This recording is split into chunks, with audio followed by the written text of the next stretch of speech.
Hi guys! There's no doubt that sometimes when you're 3D printing models from the internet, you'll find something that you really like and it looks really good.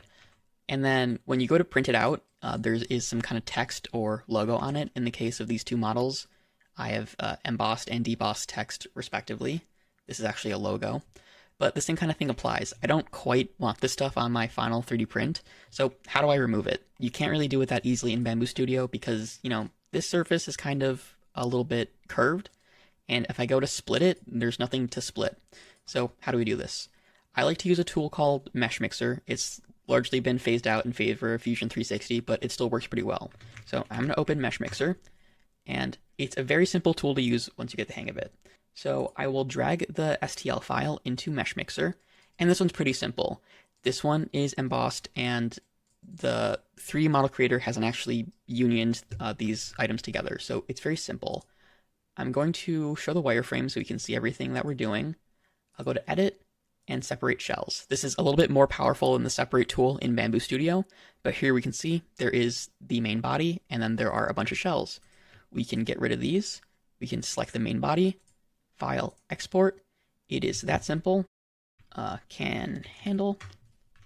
Now if we go back into Bamboo Studio, we can go ahead and load this one back in. And there we go. This is our same model, but it just doesn't have that text on it, so it's a lot less ugly. No offense. How about a different model?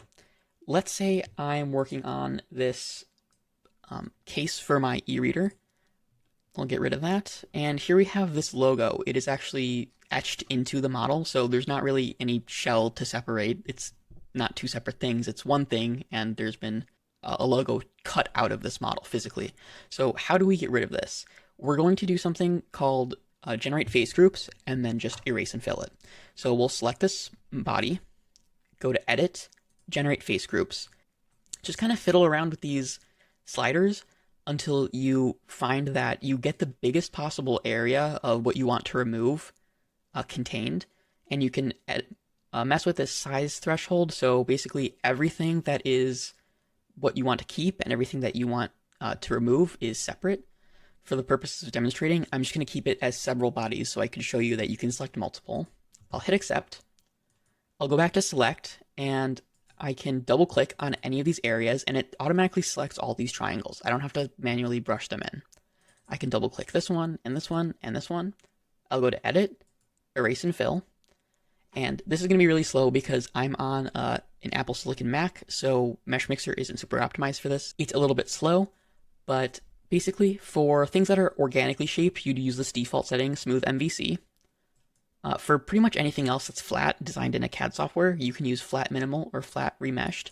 Flat Remeshed is going to give us way too many triangles, so I'm just going to go with Flat Minimal. This is pretty good. It's still more triangles than you need to create this general shape, but it's okay.